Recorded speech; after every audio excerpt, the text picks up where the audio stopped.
알프스 소녀 하이디.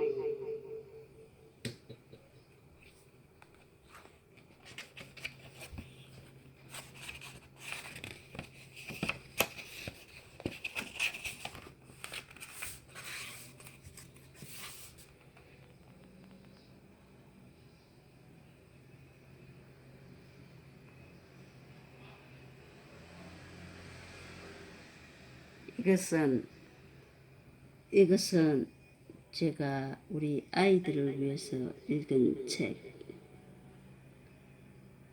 날짜입니다.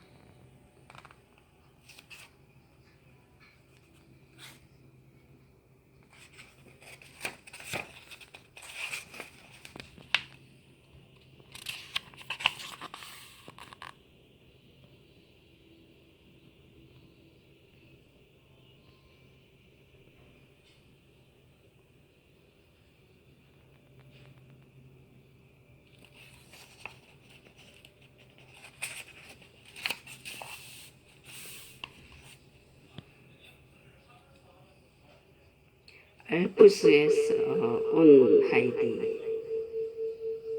1년 내내 하얀 눈으로 덮여있는 알프스 산맥을 따라가면 아름답고 고풍스러운 도시 마옌펠트가 있습니다.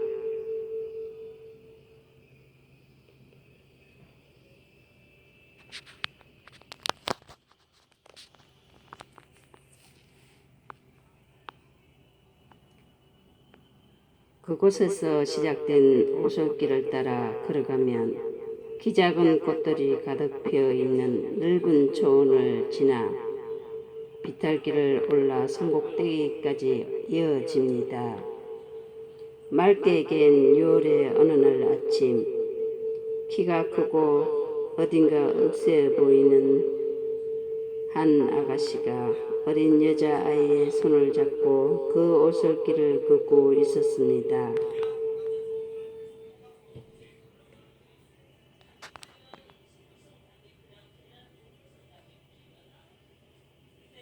아이의 귀여운 두 뺨은 사과처럼 발그레해졌고 이마에는 송글송글 땀이 맺혔습니다. 아이는 4살쯤 되어 보였는데 겉옷을 2-3겹이나 껴 입고 그 위에 빨간 망토를 두르고 있어서 작은 몸이 마치 눈사람처럼 통통하게 보였습니다. 게다가 무거운 등산화를 신고 있어서인지 마치 억지로 질질 끌려가는 듯한 모습이었습니다. 1시간쯤 골짜기를 걸어 올라가자 둘은 산중턱에 있는 데르플리 마을에 도착했습니다. 마을 사람들은 아가씨를 보고는 아는 체를 하며 반갑게 맞아주었습니다. 그곳은 아가씨의 고향이라 모두 그녀를 잘 알고 있었습니다. 하지만 아가씨는 인사를 하는 둥 마는 둥 하고는 부지런히 걸음을 재촉했습니다.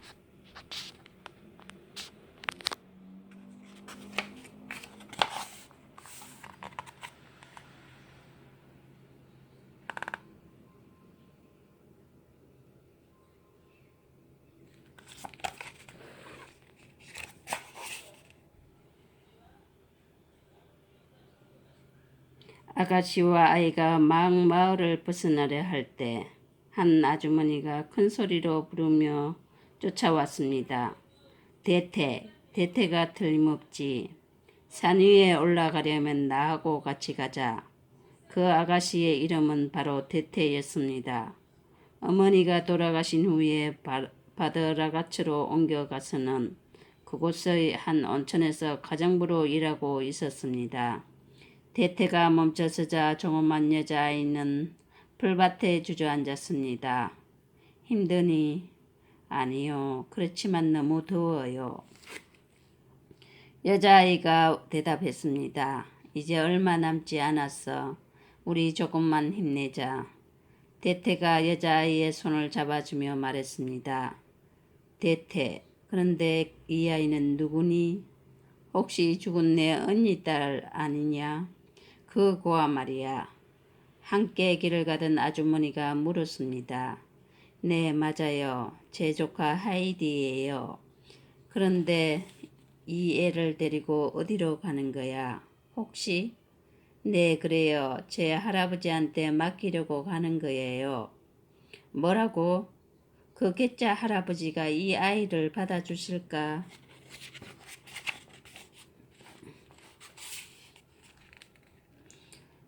아주머니는 깜짝 놀라 물었습니다. 그럼요. 이 아이에겐 하나뿐인 할아버지인걸요. 이제까지는 제가 돌봐왔지만 저는 프랑크푸르트에 있는 부잣집에 일자리를 얻어서 그리로 가야 하기 때문에 더 이상 돌볼 수 없어요. 대태는 뒤따라오는 하이디를 흘깃보며 야무지게 말했습니다. 대태, 저의 할아버지는 마을 사람들과 전혀 어울리려 하지 않아. 교회에도 다니지 않고 1년에 한 번 마을에 내려가도 사람들이 노인을 슬금슬금 피해 다닐 정도지. 덥수룩하게 턱수염을 기른 데다가 어물한 회색 눈이 너무 무서워서 사나운 인디언같이 보인다나. 그런데 그 개팍한 영감한테 아이를 맡긴단 말이야. 쯔쯔. 할아버지는 혀를 끌끌 찼습니다.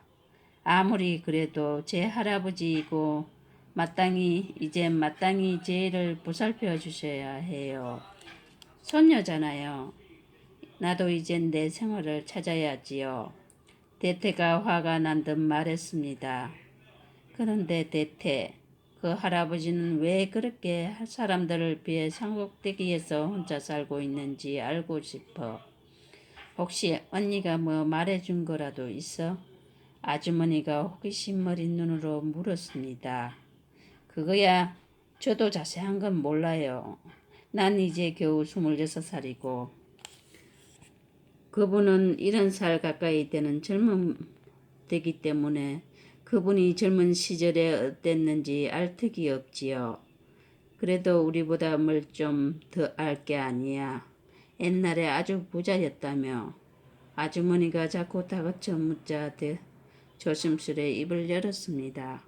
그랬다나 봐요. 돔수레 마을에서 가장 아름다운 목장이 할아버지 소유였대요. 그런데 맏아들인 할아버지는 나쁜 친구들과 어울리고 술과 도박으로 전 재산을 날리고 빚까지 지고 말았대요. 나중에 정신을 차리고 보니 부모님은 맏아들 때문에 애간장을 태우다가 이미 차례로 돌아가셨고 마음 착했던 동생들도 빈털터리가 되어 고향을 떠나고 말았대요. 그러자 할아버지도 가처치를 갚은 채 오랫동안 소식이 없었고요. 그러곤 어떻게 됐어, 대태. 그로부터 15년이 지나 한 소년을 데리고 나타났대요. 아내가 일찍 세상을 떠나자 아들 토비아스를 데리고 고향으로 돌아온 거죠. 그런데 마을에서는 아무도 할아버지를 받아주지 않았대요. 그러자 할아버지는 화가 나셨어. 다시는 그 마을에 돌아오지 않겠다고 다짐하고는 알프스 산에다 오두막을 짓고 살고 있는 거래요.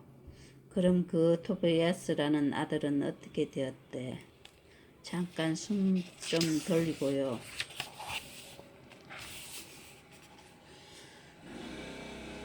대태는 하이디가 잘 쫓아오는지 어쩐지 뒤를 돌아보았습니다. 하이디는 마침 염소를 몰고 산을 오르고 있던 목동 페트를 만나 염소들이랑 함께 비탈길을 기어오르고 있었습니다. 저기 염소대장 페트가 잘 돌보고 있네. 하이디는 페트가 잘 데리고 올 거야. 그러니 어서 이야기를 해봐. 아주머니가 뒷이야기가 참으로 궁금하다는 듯 재촉했습니다. 할아버지는 토비아스에게 목수일을 배우게 했대요. 토비아스는 점점 데레폴리 사람들한테 인정받는 훌륭한 젊은이로 자랐고요. 그러다가 멜시에서 견습생 노릇을 할 무렵 저희 언니 아델 하이트를 만나 결혼했답니다. 참으로 행복한 결혼이었어요. 하지만 그 행복은 2년 후 집을 짓던 형부가 대들보에 깔려 사고가 나는 바람에 끝이 나고 말았어요. 언니는 그 충격으로 그만 형부를 따라 저 세상으로 가고 말았지요. 가엾은 하이디는 고아가 되고 말았답니다. 그 후 마을 사람들은 할아버지가 하나님을 믿지 않아서 벌을 받은 거라고 당장 속죄를 해야 한다고 말했지만 할아버지는 오히려 불같이 화를 내고는 더욱 사람들을 멀리하게 된 거지요. 쯧쯧 가엾은 하이디. 아주머니는 이야기를 듣고 나자 하이디가 더욱 가여웠습니다. 이야기를 하는 동안 사람들은 어느 틈에 오솔길에서 조금 벗어난 곳에 초라한 오두막 앞에 서 있었습니다. 문과 창문틀은 썩어 들어가고 지붕은 기우뚱해서 금방이라도 주저앉을 듯 했습니다. 이 오두막은 이제 11살이 된 페트가 사는 집이었습니다.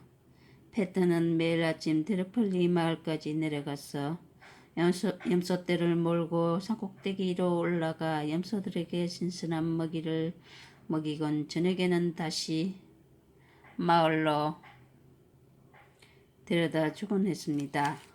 페트가 시바람을 휙 하고 불면 염소 주인들이 맡겨놓았던 염소를 찾아가는 것입니다.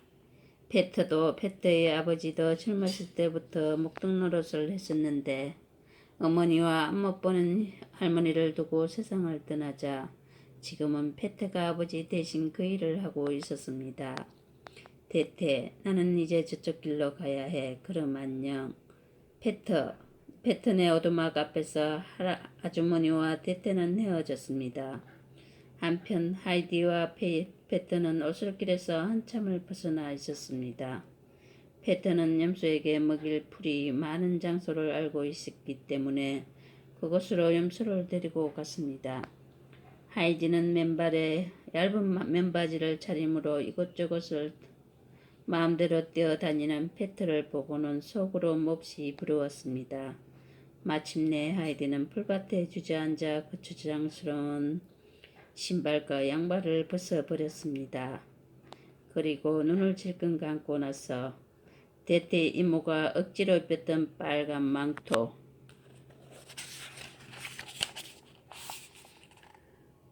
망토와 2개까지 모두 벗어 던졌습니다. 야, 시원하다. 이제 하이디는 가벼운 속옷과 짧은 반팔 원피스 차림이었습니다. 하이디는 벗은 옷을 풀밭에 차곡차곡 끼워두고는 맨발로 사뿐사뿐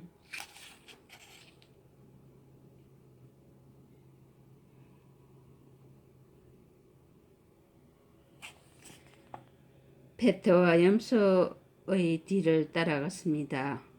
그 모습을 본 페트는 터져 나오려는 웃음을 꼭 참아야 했습니다.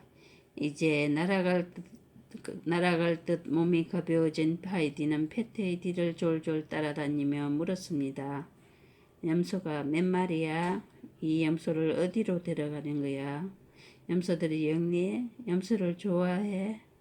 이렇게 둘이 묻고 대답하는 사이에 마침내 오솔길 옆 오두막에 다다랐습니다. 하지만 그 모습을 본 대태는 펄펄 뛰며 화를 냈습니다. 어머, 하이디, 그 꼴이 뭐니? 마치 허수아비 같잖아. 망토랑 옷은 다 어디다 두고 온 게야. 내가 사준 비싼 등산화도 모두 벗어버렸잖아. 도대체 어디 뒀니? 저기 저 아래에 있어요, 이모. 하이디의 토실토실한 손이 가리키는 곳을 바라보던 대태는 저 멀리 초록빛 풀밭에 놓여있는 옷가지를 보고 더욱 화를 냈습니다. 세상에, 저기까지 갔다 오려면 30분 더 걸릴 거야. 페트, 이걸 줄 테니 내가 좀 갖다 주련. 대태는 반짝이는 5페니짜리 동전을 내밀자 페트는 순식간에 내려가 하이디의 옷가지를 들고 올라왔습니다. 페트, 그걸 산꼭대기 오두막까지 좀 갖고 오너라.